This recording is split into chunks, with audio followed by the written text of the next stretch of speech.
Is it Friday already? Free Speed Friday? Jeez, I feel like we just did one of these things a week ago. Let's actually change things up a bit. Let's do something called It Sure as Hell Ain't Free Speed Friday.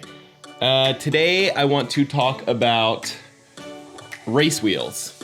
Who are they for? Do you need them? And how much time will they save you?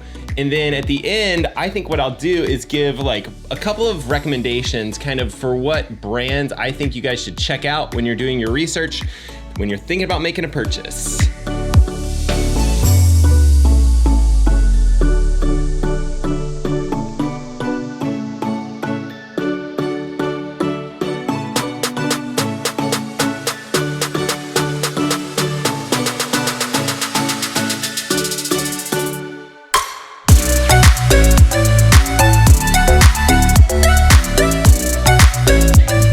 Okay, so deep dish race wheels.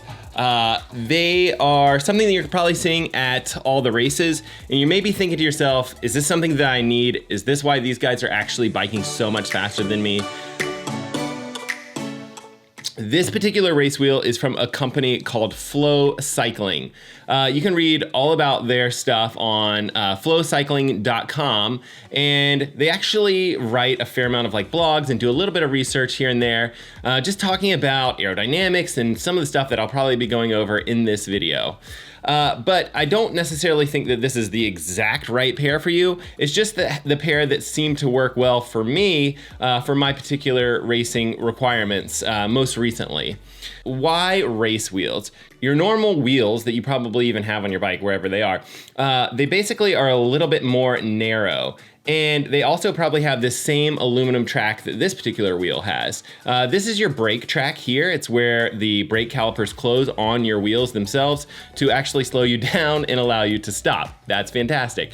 Narrower wheels they're absolutely fantastic. They work great and things like that. I mean, we all use them for training wheels, not the training wheels that my kids use, but for training everyday purposes. Narrow wheels aren't quite as fast as some of these deeper wheels, and that has to do completely with aerodynamics. As the wind hits the tire and the wheel itself, the wind rolls over here, and usually back behind here, there's a lower pressure section, and it creates drag basically as the wind comes around the wheel, both the front side and the back side of the wheel as the wind comes across it. So that drag and the change in wheel shapes that they can do is basically where you end up having a significant amount of improvement in time. There's some other places as well within the wheel that can make up for time savings. Additionally, not using aluminum per se, like using a lighter material like carbon, can allow your wheel to spin up faster and just generally be like a lighter weight wheel. So those will do things like if it can spin up faster, it's easier to accelerate. And then additionally, if you're climbing a hilly race, let's say you've got Ironman Canada on your calendar and you've got these hills to work through, using a lighter wheel will be a little bit easier just because you don't have to carry that weight up those mountains.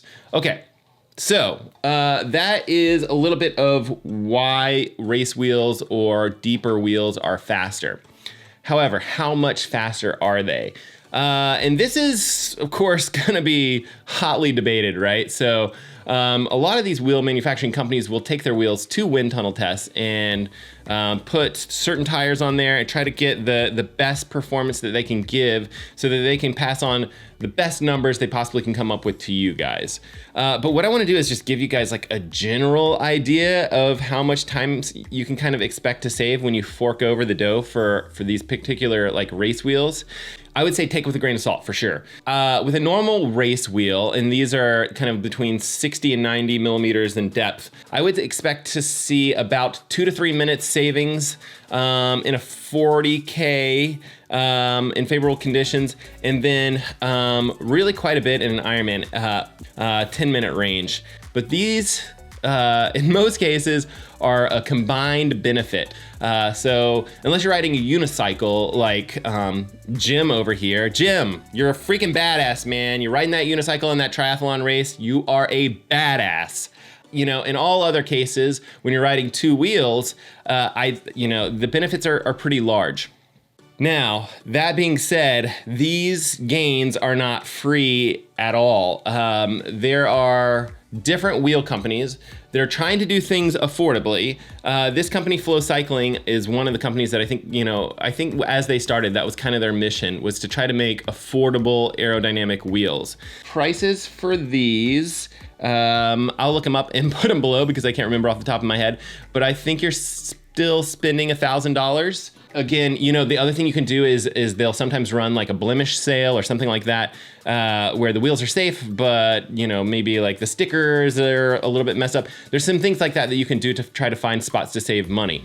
Flow Cycling is not obviously, they're not the only company in the game. There is a number of different companies, and we can go through and talk a little bit about each one. I think that Flow Cycling is an affordable company that you guys might want to check out for sure.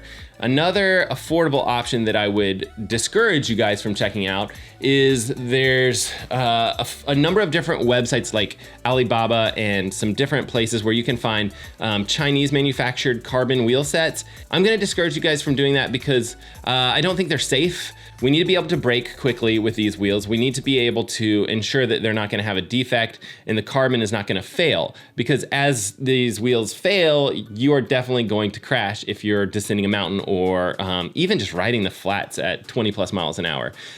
So let's just be careful and order from like a reputable brand. And I'll give you some of my recommendations for sure. Knight Composites is a US company, and they actually make fantastic wheels. They're fairly affordable. That would be one to check out as well. Another company to look at is extremely popular, Zip. Zip makes some deeper section wheels, and it's definitely one that I'm probably gonna consider. Ironman Canada, just having something that might be a little bit lighter weight might be helpful for me. In all of these wheels, you can actually rent for big events as well. So consider renting wheels. Zip makes something called the NSW set of wheels. They have some nice things like their hub kind of detaches when you're coasting and things like that. There's some real nice benefits to using Zips. And then another company that I think you should seriously consider on the budget side of things would be Head. HED. They make a series called the Head Jet 6.9, I think. They may have a couple different versions. And Head has been in the game for a long time. They've been making aerodynamic wheels. I think basically they were like one of the first people to start making these wheels.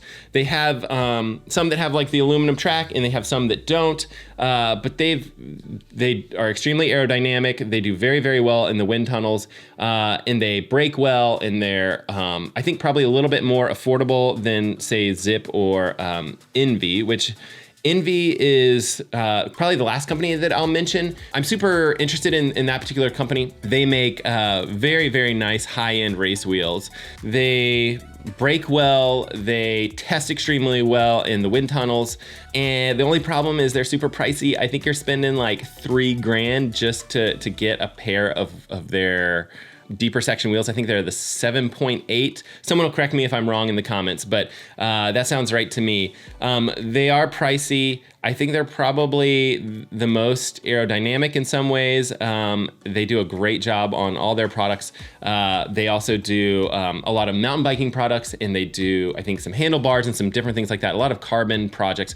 US company, fantastic. Definitely worth checking out. But again, very pricey and very, very nice stuff. One other company, Rolf Prima, I should mention, is based close to me. They're in Eugene, Oregon, and it's a company that I want to check out for sure. They have some unique products. They have like a unique spoke pattern, which is super nice because you're getting a lot of the benefits to having a nice, well-balanced wheel without having like a bazillion spokes on your wheel. And then I know the owner does triathlons. He's training for the super big like Roth race in Germany.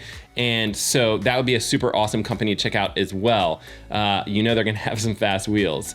Okay, so that's a few companies to check out when you're doing your research. It's not the first product that I would suggest when you're looking at, trying to spend money to increase speed. Basically, I would look at it like this, your actual position on the bike accounts for like 70% of aerodynamic drag. So just getting, either a bike fit or getting your position in, your arms and elbows in and your head tucked, and just getting your position really dialed in is going to be like dollar for speed. That's going to be like far and away better than something like getting, aero wheels. The next thing to consider is the helmets, aerodynamic helmets. Instead of $3,000, you're looking at spending like $300 to get a very nice aero helmet. And because that's a big part of that frontal area that's hitting the wind, those are going to be extremely beneficial for aerodynamics as well. And then I think I mentioned this in a video a while back, but having like tight fitting clothing actually makes a huge difference as well. All of those benefits are going to be probably bigger time gains than switching over to race wheels. People like race wheels because they look great on your bike and they are faster. They're definitely one of the big places where you can improve. And I mean, it is fun. I do like having them. I think it's a great benefit. I don't necessarily think it's the first thing that you should jump for, but if it's something you're interested in, it's definitely a worthy upgrade. If you guys like this video and you're new here, consider subscribing. There should be some sort of subscribe button. I don't know where it is, probably down here somewhere. There's also a little notification bell that will alert you when I actually have new videos out. And then if you have all that stuff clicked, consider smashing that like button. It's down here below as well, and I love it when you guys do that. All right, guys, thank you so much for watching, and we will see you guys on the next video.